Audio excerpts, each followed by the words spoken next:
አትጨነቂ፣ የምናገረውን አውቃለሁ። በደንብ ተመልከተኝ፣ ተጠንቀቅ።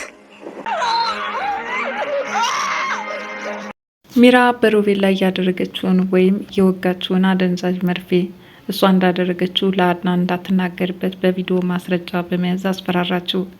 ይኸውም እንግዲህ ሳራን ወደ ጫካ ወስዶ በሚቀብርበት ሰዓት ቪዲዮ ቀርጻ ይዘው ነበረ።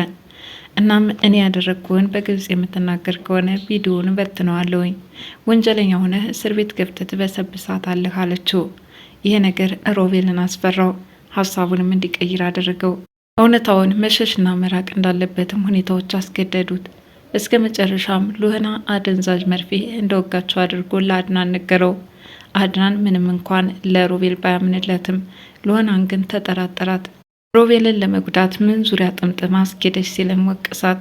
እንግዲህ ከዚህ በፊት በሳራ ጉዳይ ሮቤል እያለች ስለቆየች ሮቤልን የቂም በቀሏን እየተወጣችበት ነው ብሎ ያምን ነበረ። ታዲያ በዚህ ሁኔታ አድናን እኔን እየተጠራጠርክ ነው ማለት ነው ስትል ሉህና አድናንን ጠየቀችው። ምን አውቃለሁ ሉህና፣ ሁኔታሽን ሳይ በጣም ጥሩ ልጅ እንደሆንሽ አስባለሁኝ። የምሰማቸው ነገሮች ደግሞ ከዚህ የተለዩ ናቸው። አንቺ በእኔ ቦታ ብትሆኝ ምን ልታደርጊ ትችያለሽ? እያለ ለውሳኔ ተቸግሮ ክፉኛ ተጨናንቋል። እስከ መጨረሻም ሉህና ራሷን ነጻ ለማውጣት ግዴታ እውነታውን ማወቅ አለበትና አድናን በር ላይ ቆመህ የምናገረውን ነገር አዳምጠኝ አለችው። ወደ ሮቤል መኝታ ክፍል በመግባትም አንተ ጭራሽ ደግሞ እኔ ማደንዛዥ መርፌ እንደወጋው አድርገ ማስመሰል ጀመርክ በማለት ትጮኻለች። ጩኸቷን በር ላይ ተለጥፎ አድናን ያዳምጣት ነበረ። የእሷን ምስክርነት ወይም እውነታውን ለማወቅ ይረዳው ዘንድ በር ላይ መቆየት እንዳለበት ያመላከተችው ሉህና ሚራ መታ እንዲያቋርጠው አደረገችው። የተንኮል ብልቃጧ ሚራ እዚህ በር ላይ ተለጥፈ የሰው መኝታ ክፍል ነውር አይደለም እንዴ? ምን ስታደርግ ታዳምጣለህ? አለችው። እሷም ምንም አይደለም እዚህ መቆም መብቴ ነው አላት። ይሁን እንጂ ሚራ ከውስጥ ያለውን ነገር እንዳይሰማ ተከላከለችው። እሱም በመናደር ስሜታዊ ሆኖ ወደ ሳሎን ይመለሳል። በዚህን ሰዓት ሚራ እዛ በር ላይ ቆማ ስታዳምጥ ከቆየች በኋላ ቀጥታ ወደ መኝታ ክፍል አመራች። ምን እያልሽ ነው አለቻት። ምንም ልበል ምንም፣ እዚህ ክፍል ምን ልታደርጊ መጣሽ? በማለትም ሚራን እየተናገረቻት ነበረ። ይሁን እንጂ በከፊልም ቢሆን አድናን ሮቤል ለሉህና የመለሰላትን ምላሽ ሰምቷል። ይኸውም እንግዲህ ሚራ ስላስፈራራች ነው ይህንን እንዳደርግ የተገደድኩት የሚለውን ቃላት እንዲያዳምጥ አድርጎታል። ታዲያ ይህንን እውነት ከሰማ በኋላ ለምን ሉህናን አግብቼ አልቀመጥም ሲል ይወስናል። እንዲህ ብቻውን ሲጨናነቅ ቆይቶ አሁንም ድጋሜ ሉህና አገባሻለሁ፣ እወድሻለሁ ይላታል። እሷም አይ አድናን፣ እኔ እኮ የእህቴ ሳራን ሁኔታ እስከማውቅ ድረስ እዚህ ቤት ቆየሁኝ እንጂ ማንንም አፍቅሬ ማግባት ወይም ደግሞ ወደ ሌላ ህይወት ማምራት አልፈልግም። በእርግጥ እወድሃለሁ፣ ይህን ለማድረግ ደግሞ ሁኔታዎች ምቹ አይደሉም አለች። ቀጥሎም ደግሞ አድናን ባለትዳር ወንድ ነው፣ በዚህ ሰዓት አንተን ለማፍቀር አያስችለኝም። እናም ከባለ ትዳር ወንድ ምን አለኝና ስትል ሉህና ፈርጠም ትላለች። በዚህ ሁኔታ አድናን ስለ ሚራ ጉዳይ እንደሚጨርሰውና ፈቶ እሷን ማግባት እንደሚፈልግ ይገልጽላታል። ሮቤልም በበኩሉ ሚራ ያደረገችበትን ነገር ሁሉንም ብቻውን ሲያስብ ቆየ። እስከ መጨረሻም በሚራ ላይ አንዳች ነገር ማድረግ እንዳለበትም ሲያስብ ከቆየ በኋላ ቀጥታ ወደ መኝታ ክፍል በመውጣት ሶችን መቀየር እንደሚፈልግ ለሚራ ይነግራታል። በዚህን ሰዓት የፍቅር ጥያቄ ወይም እንደተለመደው እወድሻለሁ እያለ ሲያቆለጳጵሳትና ሁለተኛ ሉህናን እንደማያስባት እያባበላት ነበረ። በዚህ ሁኔታ ያመነችውና እውነት የመሰላት ሚራ ተጠጋችው። የትኛውን ቲሸርት ነው የምትፈልገው ስትልም እንዲመርጥ አደረገችው። ቲሸርቱን ይዛ ወደ እሱ ስትጠጋ ግን ክፉኛ ጉርቧን አነቃት። ሚራ ማን ደርሶ እንደሚያስጥላት ባይታወቅም የሮቤል ከባዱ ወይም ደግሞ ጨካኙ ጉዞ ተጀምሯል። እንደዛ ዊልቸር ላይ ሆኖ ጉዳት ያመጣብኛል ብላ አላሰበችውም፣ በጭራሽ አልጠበቀችውም። ከእንግዲህ በኋላ አንተ የዊልቸር ጥገኛ ሆናል፣ ምንም ልታደርግ አትችልም፣ ሁሉም ነገር በእኔ ቁጥጥር ስር ውሏል እያለች ስትመጻደቅ ቆይታ ነበረ። ዊልቸር ላይ ሆኖ ጉርቧን አንቆ ታምሮን አሳያት። እንኳን በሮቤል ላይ እንዳይራመድ ብታደርገውም በሚራ ላይ የወሰደው የጭካኔ ጉዞ ግን ህይወቷን እስከ መንጠቅ ደረጃ ሊያደርስ ይችላል።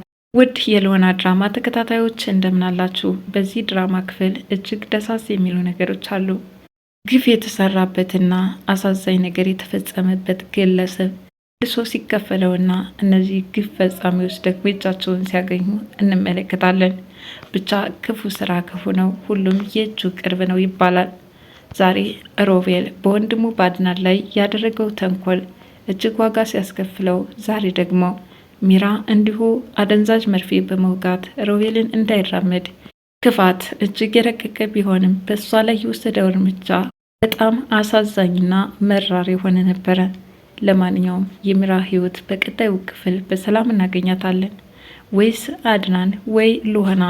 መቼም በሉሀና ላይ ብዙ ነገር አድርጋባት እንደ ሚራ ጨካኝ ልብ ያልታደለችው ሉሀና ግን ምናልባትም አይኗ ካየ ልትታደጋት ትችላለች። ማለትም ሮቤል እንዴት እንደዚህ አይነት ጨካኝ ውሳኔ ትወስንባታለህ? ለምንስ በዚህ ልክ በቀል ለምን አስፈለገ? በማለትም እሷ ላይ ጥብቅና ልትቆምላት ትችላለች። ብቻ በዚህ መካከል የምትጎዳዋና ቀጣዩ ህይወቷ አደጋ ላይ ሊወድቅ የሚችለው ያቺ ምስኪኗ እህቷን እየፈለገች ያለችው ሉሀና ናት። እንግዲህ በባለፈው ክፍል በአደንዛዥ መርፌ አድርጋ የሰጠችው ሚራ በስከ መጨረሻም ሉሀና ሁሉንም አጋለጠችው፣ ፍርጥጡን አወጣችው። እሷ መቼም ልትነግርህ አትችልም አለች። ለህመሙ ማስታገሻ የሚሆን መድኃኒት እንደሰጠችው ለማስመሰል የሞከረችው ሚራ አይ ይህ እኮ እንዳይራመድ የሚያደርግ እንጂ ለህመሙ የሚያስታግስ አልነበረም በማለት ለአድናን ስትነግረው፣ አድናን ሁኔታዎቹ ከቁጥጥር ውጭ ሆኑበት። አንቺ ሚራ ምን ያህል አደገኛና ተንኮለኛ ብትሆይ ነው ወንድሜ ለምን እንዳይራመድ ሸባ አድርገሽ ልታስቀምጭ ወሰንሽ? ምንስ አደረገሽ አላት። ሚራ በፍጹም ሸመጠጠች። ይህ ከእውነት የራቀና ራሷ ሉሀና የፈለሰፈችው እንደሆነ ለማስመሰል ሞከረች። ከዚህ ወንጀሏ ማምለጫ የሆናት ዘንድ ወደ ሮቤል ክፍል እየሮጠች ሄደች። መድኃኒቱን ሉሀና አግኝተዋለች፣ ለአድናንም ነግረዋለች። አሁን ግን ይህንን አደንዛዥ መርፌ ራሷ ሉሀና እንደወጋችህ አድርገህ ማስመሰል ይኖርብሃል፣ ካለበለዛ ይህን ቪዲዮ ታየዋለህ ስትል የሳራን አስክሬን ተሸክሞ ችግኝ ሲጥልና ያንንም ቀርጻ ስለያዘችው በዛ እያስፈራራች ልትበቀለው እንደምትችል በፊት የሰራውን ወንጀል አጋልጣ ዘብጥያ እንዲወርድ እንደምታደርገው እይዛተችበትም ነበረ። ገና ቪዲዮውን ሲመለከት ሮቤል ፍርሃት አለው። ይህንን አታደርገውም፣ በፍጹም ደግሞ ያልሽኝን ሁሉ ልፈጽም ግዴታ ነው አለ። ታዲያ ሉሀና እንደወጋች ታስመስላለች ስትልም ቃል አስገባቸው። ሮቤልም በሚገባ ቃሉን ተፈጻሚ እንደሚያደርግ ይነግራታል። ታዲያ ይህንን ከሰማ በኋላ ቀጥታ አድናን ወደ ሮቤል ክፍል በመሄድ እንዴት ወንክ? ምን ስትልስና አደንዛዥ መርፌ ወጋችሁ? ከሚራ ጋር በምን ተጣልታችሁ ነው ሲል አድናንም ጥያቄውን አስከተለ። ሮቤል ግን እውነታውን ሸመጠጠ። በጭራሽ ሚራ አይደለም የወጋችኝ ሉሀና ናት በማለት ማስመሰል ጀመረ። ሌላ ድራማ ሰርታችሁ መጣችሁ አይደለ? ሉሀና ይህንን አታደርገውም በማለት አድናን ተከራከረው። ወንድሜ በቃ ከሰማኝ ስማኝ፣ ያደረገችው እሷ ናት፣ ሚራ በፍጹም ከእውነት የራቀ ነው በማለትም ሸመጠጠ። በዚህ ሁኔታ አድናን ተወዛግቦ ክፍሉን ለቆ ይወጣል። ይህንን ከሰማ በኋላ ነበረ ሉሀናን ቆይ አንቺ ግን ለምንድነው በዚህ ልክ ወንድሜ ምን አደረገሽ? ደግሞ እስከወጋሹ በኋላ በሚራ ለምን ታመካኛለሽ? እያለ እሷን የከሰሳት። አድናን መወዛገብ ሉሀና በጣም አዘነች። ከዚህ በኋላ አንተ ማስረዳት እንዲሁ መድከም ብቻ ነው፣ ወቅተሽዋል እያልክ እየተጠራጠርከኝ ነው ስትልም ራሷ ንጽህናዋን ለማረጋገጥ ብትሞክርም አድናን ግን ጥርጣሬው ቀጥሎበታል። ሉሀና ሚራ ላይ ባየችው ትዝብት እህቴን አንድ ነገር አድርጋችኋታል፣ እህቴ ሳራ ብዬ ነው እዚህ ቤት የተቀመጥኩት ትላለች። በመጀመሪያ ሚራ ለምን እዚህ ቤት አትወጭም? ግን ምን አስበሽ ነው የተቀመጥሽው? እያለች እየጨቀጨቀቻት ስለነበር እሷም ስለ እህቴ ሳራ አዲስ ነገር ሳላውቅ እዚህ ቤት አልወጣም በማለት አፈጠጠችባት። አድናንም በሉሀና ያለውን ጥርጣሬ ከነገራት በኋላ እሺ ስለ ንጽህናዬ እዚህ ቆመ ማዳመጥ ትችላለህ በማለት ሉሀና ሮቤልን ጠየቀችው።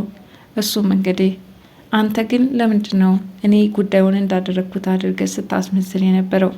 ምን ሆነ ነው በማለት ጠየቀችው። የሮቤል ምላሽ የነበረው እያስፈራራች ስለነበር ራሴን ለማዳን ስል ነው፣ እናም ሉሀናዬ ምን ማድረግ እችላለሁ እያለ በሚናገርበት ሰዓት አድናን ከውጭ ሆኖ ያዳምጣት ነበረ። የሉሀና ጥያቄ እንደቀጠለ ያቺ ነገረኛዋ ሚራ ወደ አድናን በመምጣት እንዲያቋርጠው ታደርገዋለች። ስትጨቃጭቀውም ትቶ ወደ ሳሎን ነበር የተመለሰው። በጣም ባለጌ ነህ፣ የሰው መኝታ ክፍል ተለጥፈ ማዳመጥ ምን ይሉታል እያለች ስትጨቃጨቅም ቆየች። በሩን ከፍታ ስትገባባት ሉና ደግሞ ወደ ውጭ ስትወጣ በር ላይ የነበረው አድናን ስታጣው አንቺ ነሽ አይደል ነገሩ እንዲቋረጥ ያደረግሽው ሚራ እያለች በጣም ተናደደች። ታዲያ በዚህ ሁኔታ ነገሩ እየተካረረ የመጣው ሚራ በሉና ላይ አንዳች ነገር ማድረግ እንዳለባት ታስባለች። አደንዛዥ መርፌውን በመውጋት ሉና ህይወትሽን አጠፋሻለሁ ያለች እየዛተች ሉና አስተካክላ ያስቀመጠችው ትራስ እየወጋችው ነበረ። ሉና በር ላይ ሆና ታያት ነበር። ማንኛውም ልፋትሽ በከንቱ ቀርቷል፣ ይኸው አልተሳካልሽም በማለት ከጀርባዋ ስትናገራት እቅዷ የከሸፈባት ሚራ በጣም ተናደደች። ለካም ከጀርባዬ እየተከታተልሽ ነበር አለቻት። አዎ በሚገባ እየተከታተልኩሽ ነበር አለች። ኩሽና ቁጭ ብላ ለሉና እያዘጋጀች የነበረችውን መድኃኒት እንዴት እየተከታተለቻት እንደነበረ ማስታወስ ትጀምራለች።